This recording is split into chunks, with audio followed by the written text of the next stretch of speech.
It's good. You can see it. Alright. So, I'm going to fold everything under so that it's even with the edge of the pie or hanging over just a little bit.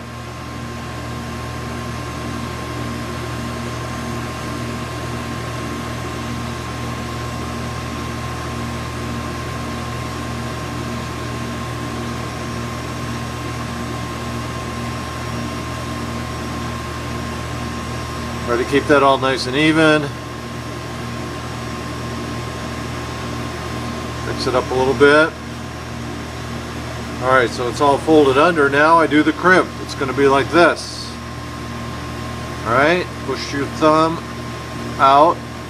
2 fingers go in.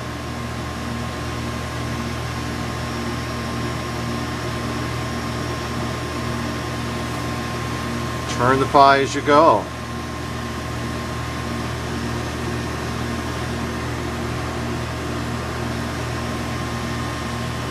Just move in.